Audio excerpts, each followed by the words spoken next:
Hello friends, welcome back to सरकारी exam fighter. अगर आप लोग दिल्ली पुलिस की परीक्षा देने वाले हो 2022 में, जो कि आप लोगों के 10 अक्टूबर से 20 अक्टूबर के बीच में होने वाले हैं एग्जाम, तो आप लोगों के लिए कंप्यूटर के मोस्ट इंपॉर्टेंट क्वेश्चंस को लेकर आए हैं। तो क्वेश्चन को पूरा एंड तक देखना है आपको, जिससे आप लोगों को बेनिफिट मिल सके। चलिए शुरू करते हैं क्लास को। तो देखिए, आज का जो हमारा पहला क्वेश्चन है वो आपके सामने आ चुका है। क्वेश्चन को पढ़िए, अपना आंसर लगाने की कोशिश करिए।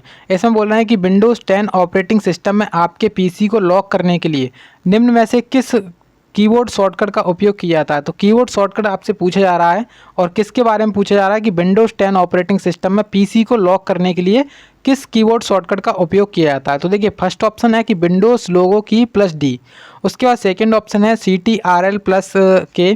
थर्ड ऑप्शन है विंडोज़ लोगो की और एल, और जो लास्ट ऑप्शन है वो आपके सामने CTRL प्लस एल। तो देखिए, इसका जो राइट आंसर है, मतलब जो शॉर्टकट की होती है विंडोज़ 10 ऑपरेटिंग सिस्टम में, आपकी कोई मतलब आपका जो विंडो है, आपका कंप्यूटर है, उसमें कौन सा विंडो डला है, विंडो 10 ऑपरेटिंग सिस्टम चल रहा है। उसमें आपको पीसी को लॉक करने के लिए जो शॉर्टकट की इसका यूज़ किया जाता है वो होती है विंडोज़ लोगो की प्लस एल। तो यहाँ पे राइट आंसर क्या हो जाएगा, ऑप्शन जो थर्ड वाला है यहाँ पे, इसका राइट आंसर हो जाएगा। अब आपने सभी लोगों ने देखा होगा विंडो उस पर कुछ इस प्रकार से छपा रहता है विंडो लोगो की पे, तो उसको आप प्रेस करोगे, उसके साथ में आप एल दबाओगे, तो इस प्रकार से जो आपका कंप्यूटर है वो लॉक हो जाएगा। ठीक है, चलिए उसके बाद देखिएगा नेक्स्ट प्रश्न को। इसमें आपसे कह रहे हैं कि 1 पेटाबाइट बराबर क्या होता है। तो देखिए, यहाँ पे जितने भी जो मेजरमेंट होते हैं, जितने भी आपके इसमें रहते हैं, तो वो मैं सारे बताने वाला हूँ। तो 1 पेटाबाइट बराबर आपसे पूछा जा रहा है कि 1 पीबी बराबर कितना होता है। तो 1 पीबी का मान पूछ रहे हैं आपसे कि 1 पीबी बराबर कितना होता है। तो देखिए, सबसे पहले तो आपको 1 पीबी का मान बता देते हैं। 1 पीबी का मान होता है 1024 टीबी, ठीक है, टेराबाइट। देखिए, सबसे छोटी जो इकाई होती है कंप्यूटर में वो क्या होती है, सबसे छोटी इकाई होती है वो होती है केबी। ठीक है, सबसे छोटी क्या होती है, केबी होती है। केबी के बाद क्या आती है, केबी के बाद आती है एमबी, फिर एमबी के बाद क्या आती है, एमबी के बाद आती है जीबी, फिर जीबी के बाद आती है टीबी, और टीबी से बड़ी क्या होती है, टीबी से जो बड़ी होती है उसको कहते हैं पीबी। ठीक है, तो इस प्रकार से यहाँ पे इनकी कंप्यूटर की चलती हैं। ठीक है, अब केबी का मतलब क्या होता है, तो केबी का मतलब होता है किलोबाइट।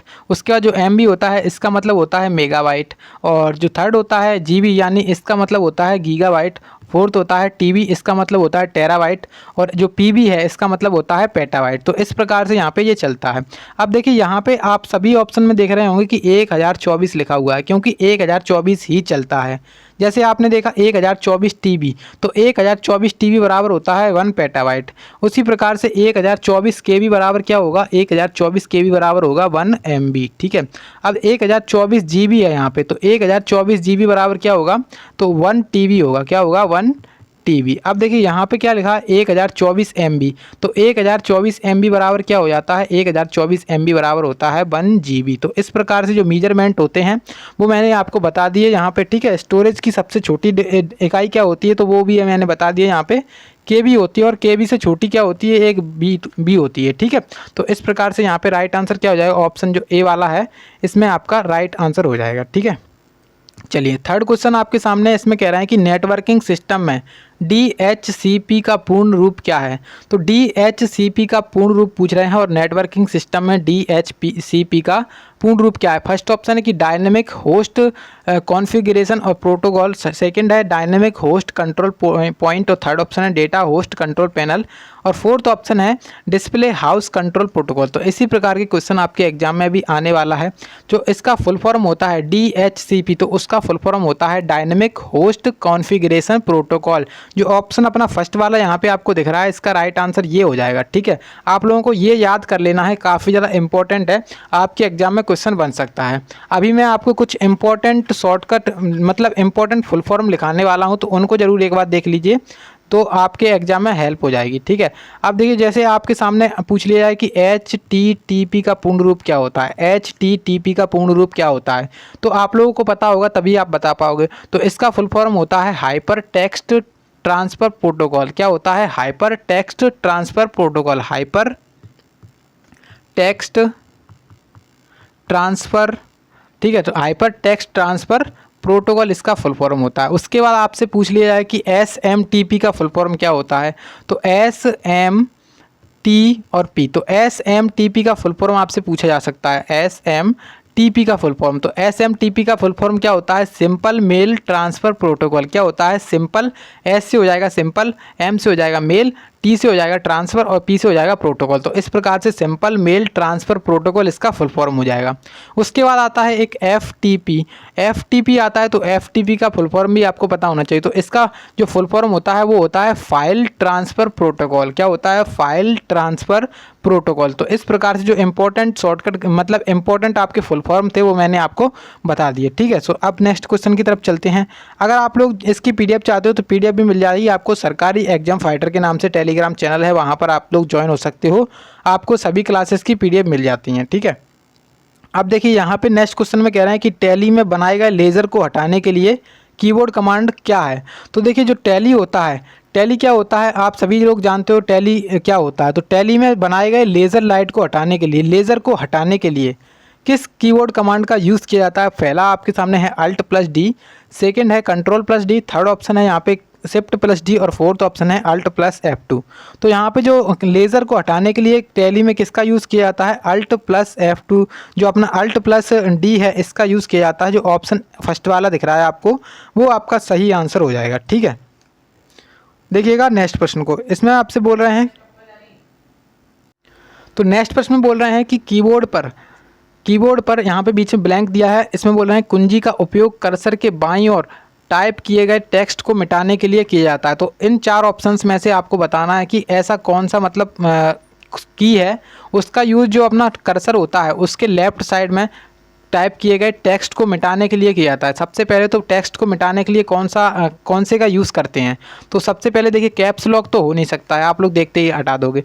उसके बाद कर्सर कंट्रोल, यहाँ पर इसको भी देखते हटा दोगे। फिर बचा अपने पास डिलीट और अपने पास क्या बचा? यहाँ पे बचा बैक स्पेस। तो देखिए जो डिलीट होता है वो क्या करता है, जो अपने इसके राइट साइड होता है, कर्सर होता है इसके राइट साइड में होता है, उसको क्या करता है? डिलीट करता है। लेकिन जो बैक स्पेस होता है, बैक स्पेस क्या करता है? जो कर्सर होता है अपना, कर्सर के लेफ्ट साइड में जो भी टेक्स्ट टाइप हुआ होता है उसको मिटाता है। तो यहाँ पे बैक स्पेस इसका करेक्ट आंसर हो जाएगा, ठीक है। बैक स्पेस इसका करेक्ट आंसर हो जाएगा। देखिएगा नेक्स्ट प्रश्न को, इसमें कह रहे हैं, क्या कह रहे हैं, एक यहाँ पे भी एक ब्लैंक दिया गया है, इसमें बोल रहे हैं कि एक संबंध परक डेटाबेस में डेटा तक पहुँचने, संभालने और प्रतिबंधित करने के लिए उपयोग की जाने वाली साधारण क्वेरी भाषा क्या है? तो साधारण क्वेरी भाषा यहाँ पे जो आपके सामने जो है ना, पहला जो आपके सामने जो ऑप्शन है, ऑप्शन जो लास्ट वाला, इसमें SQL लिखा है। जैसे आपने पिछली वाली वीडियो देखी होगी तो उससे संबंधित एक क्वेश्चन बन सकता है, क्योंकि SQL का फुल फॉर्म ही क्या होता है? इसका फुल फॉर्म होता है स्ट्रक्चर्ड क्वेरी लैंग्वेज। क्या फुल फॉर्म होता है? Structured query language. तो इस प्रकार से जो यहाँ पे क्वेरी भी की जा रही है कि जो डेटाबेस होता है उसमें डेटा तक पहुँचने के लिए और उसको संभालने के लिए और उसको प्रबंधित करने के लिए जो एक साधारण क्वेरी भाषा होती है उसको कहते हैं स्ट्रक्चर्ड क्वेरी लैंग्वेज। ऑप्शन जो लास्ट वाला है इसका राइट आंसर हो जाएगा। तो नेक्स्ट प्रश्न है, इसमें कह रहे हैं कि एक्सेल में कौन सी फंक्शन कुंजी एडिट मोड में जाने की सहायता करती है?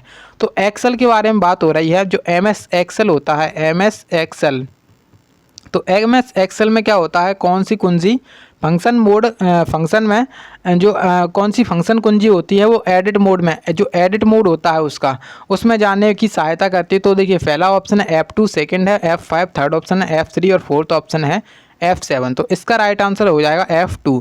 तो F2 एक ऐसी कुंजी है जो एडिट मोड में जाने में आपकी हेल्प करेगी एक्सेल में, ठीक है। तो इसका राइट आंसर हो जाएगा ऑप्शन जो फर्स्ट वाला वो। उसके बाद देखिएगा नेक्स्ट प्रश्न, इसमें आपसे बोल रहे हैं कि MS वर्ड में एक नया पैराग्राफ बनाने के लिए निम्न में से किस की का उपयोग किया जाता है? तो देखिए किस की का उपयोग किया जाता है? तो नया पैराग्राफ बनाने के लिए सबसे पहले तो आपको ऑप्शंस चेक करना है। आपके सामने कंप्यूटर के जैसे ही क्वेश्चन आए उसमें एग्जाम में, तो आपको क्या करना है? ऑप्शंस को भी देखते हुए चलना है साथ में। तो देखिए जो पैराग्राफ होता है उसको बनाने के लिए निम्नलिखित में से किस की का उपयोग किया जाता है? पहला आपने देखा ऑप्शन की ESC, तो ESC आपने देखा, और इसका यूज़ क्या होता है? जैसे आपके सामने कोई विंडो खुली हुई है, मान के चलो आपके सामने क्या खुला हुआ है? MS वर्ड खुला खुला हुआ है। तो अगर आप लोग एस्केप दबाते हो, एस्केप जो की है उसको दबाते हो तो क्या होता है, ये जो है ना अपना मतलब विंडो क्लोज हो जाती है। विंडो क्लोज हो जाती है मतलब ये बंद हो जाएगा। एमएस वर्ड है ना, आपसे एक परमिशन मांगेगा क्लोज करने के लिए, येस और नो। तो आप लोग अगर येस कर दोगे तो ये बंद हो जाएगा और नहीं करोगे तो ये बंद नहीं होगा, ठीक है। तो एस्केप तो हो नहीं सकता है। उसके बाद स्पेस बार। स्पेस बार में क्या होता है, जैसे आपने कोई टेक्स्ट टाइप कर दिया, मान के चलो आपने टेक्स्ट को कर दिया टाइप, उसके बाद आपने एक स्पेस दे दिया, फिर उसके बाद जो दूसरा है ना फिर से टेक्स्ट टाइप कर दिया, तो ये एक क्या है, तो ये क्या एक पैराग्राफ है? नहीं, ये पैराग्राफ नहीं है। एक स्पेस के बाद क्या होता है, एक वर्ड होता है फिर से, ठीक है। तो एक स्पेस के बाद एक वर्ड फिर से टाइप होगा, तो स्पेस बार का यूज़ भी नहीं किया जा सकता है। उसके बाद देखा आपने कंट्रोल, तो कंट्रोल का यूज़ किसी भी तरीके से नहीं किया जा सकता है, क्योंकि कंट्रोल बिना किसी कीज़ के अकेले कुछ नहीं कर सकता है। जैसे आपने देखा होगा कई बार, तो कंट्रोल जो होता है आपका बटन, उसका यूज़ बिना किसी की का नहीं हो सकता है, तो कंट्रोल भी नहीं हो सकता है। तो इसका जो राइट आंसर हो जाएगा वो हो जाएगा एंटर। मतलब जो नया पैराग्राफ होता है उसको बनाने के लिए किसका यूज़ किया जाता है? एंटर का। आपने कोई भी टेक्स्ट को टाइप कर लिया, उसके बाद आपने एंटर दे दिया, फिर उसके बाद आप लोग फिर से टेक्स्ट को टाइप करने लगे, तो फिर से टेक्स्ट जब टाइप होगा तो एंटर से नया एक पैराग्राफ बन जाएगा, ठीक है। चलिए देखिए नेक्स्ट प्रश्न आपके सामने, इसमें बोल रहे हैं कि कंप्यूटिंग के संदर्भ में एप्लेट क्या है। तो एप्लेट के बारे में पूछा जा रहा है कि एप्लेट होता क्या है। एप्लेट पहला ऑप्शन आपके सामने कि एक जावा एप्लीकेशन, सेकंड ऑप्शन है कि कंप्यूटर वायरस, थर्ड ऑप्शन है एक फायरवॉल और फोर्थ ऑप्शन है एक कुकी।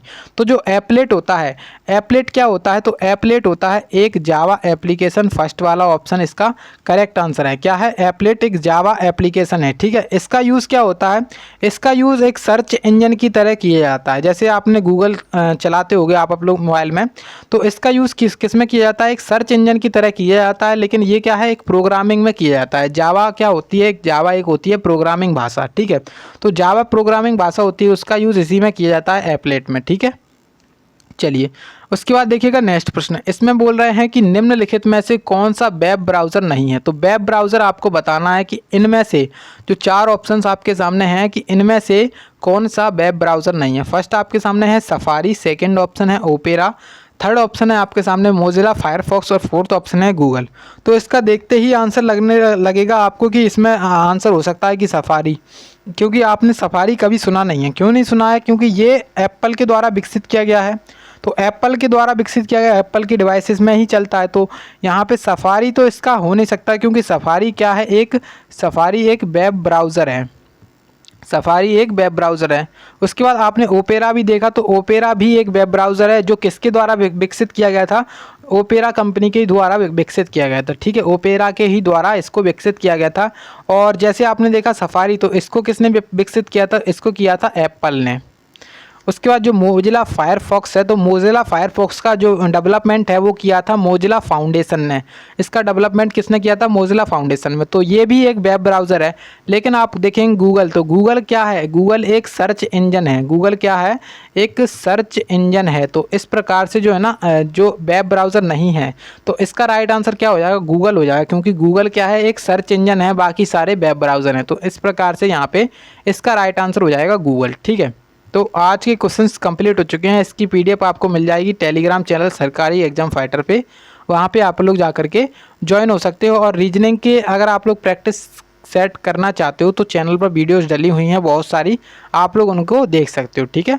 चलिए मिलते हैं अगली क्लास में, तब तक के लिए जय हिंद जय भारत।